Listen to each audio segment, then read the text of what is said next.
O Mourão falou agora há pouco sobre o assassinato de guarda municipal e tesoureiro do PT, assassinado dentro da própria festa de aniversário em Foz do Iguaçu. A repórter Luciana Verdolim acompanhou o que disse o vice-presidente da República. Como é que foi a repercussão? Olha, um evento lamentável, né?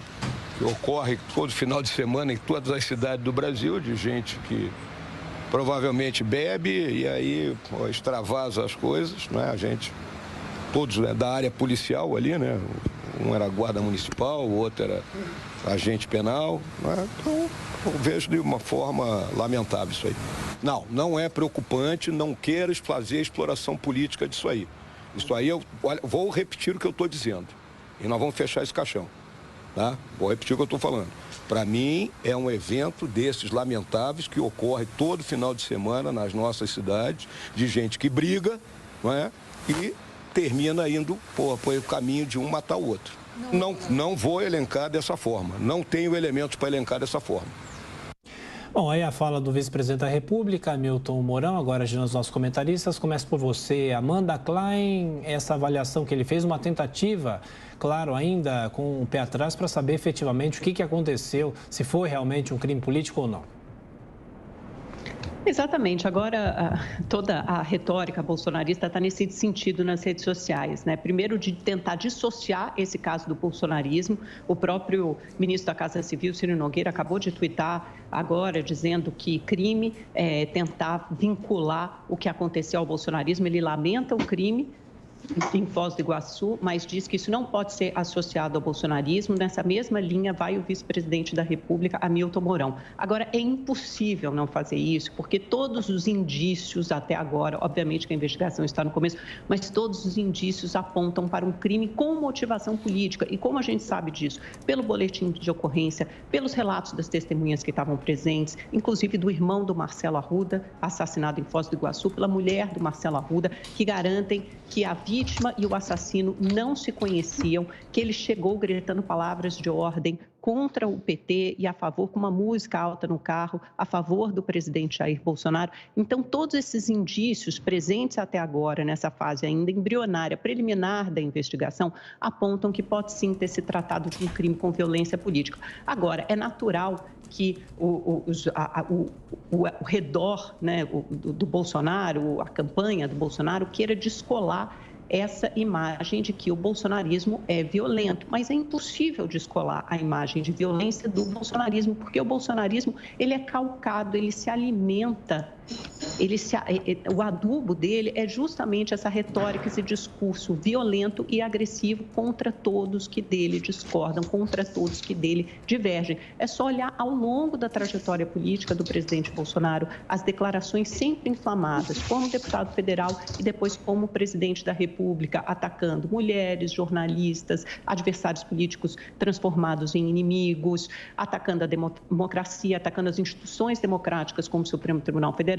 defendendo o armamento da população. Então, é um discurso cuja tônica é a violência. Não é possível falar em polarização, isso não é polarização. Polarização, o Brasil viveu de 1989 até agora há pouco, com PT e PSDB, por exemplo, e nunca houve esse nível de escalada de violência. Em 2018, o próprio presidente Bolsonaro foi vítima de uma grande violência. Seria fundamental que agora ele viesse a público com dois compromissos perante a população. Primeiro, um pacto pela civilidade, um pacto pela paz durante o período eleitoral para que a democracia possa sobreviver. E o segundo compromisso é de aceitar o resultado das urnas, qualquer que seja esse resultado, sem ficar o tempo inteiro desconfiando do processo eleitoral. Com esses dois compromissos, o presidente Bolsonaro ajudaria imensamente a população brasileira e a própria democracia. Roberto Mota, já sei que você quer rebater alguns pontos da Amanda. Gostaria que você também, por favor, comentasse a declaração de Hamilton Mourão sobre o crime.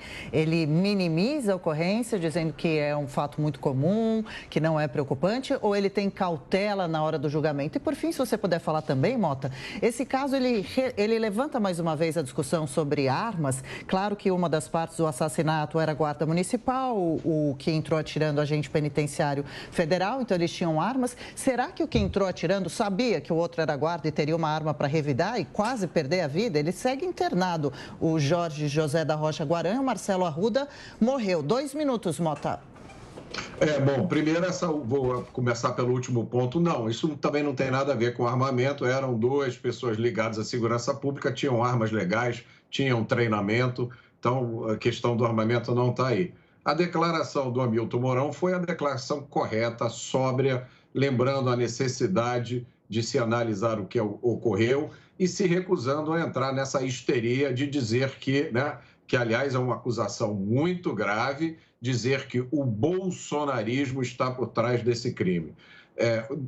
Todos os dias no Brasil, 110 pessoas são assassinadas.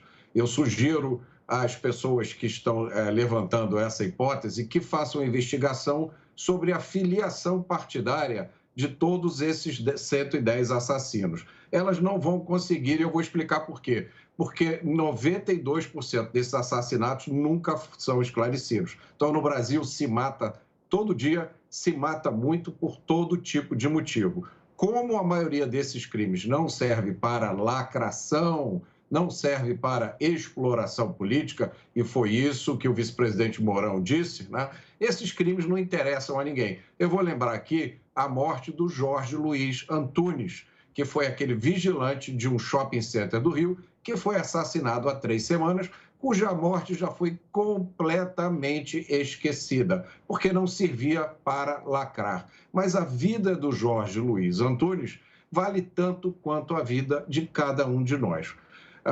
O comentário da Amanda, eu não posso deixar de comentar mais uma vez. A Amanda incorporou a investigadora, perita criminal, promotora, juíza e carrasco. Já resolveu o caso, já decidiu de quem é a culpa. Eu vou registrar mais uma vez aqui o comentário da Amanda, que está gravado em vídeo. O bolsonarismo se alimenta, o adubo dele é uma retórica violenta contra todos aqueles que dele divergem. Eu, na minha fala anterior, dei inúmeros exemplos da retórica violenta da esquerda, começando com o atentado ao presidente, que a própria Amanda mencionou, começando com o fato de que jogaram bola com a cabeça do presidente, disseram que iam ralar a cabeça do presidente no asfalto, e, por último, um artigo chamado Sol Negro no Céu da Pátria, do senhor Mário Sérgio Conte, que diz que, ao não matar Bolsonaro, o esfaqueador provocou um desastre ecológico.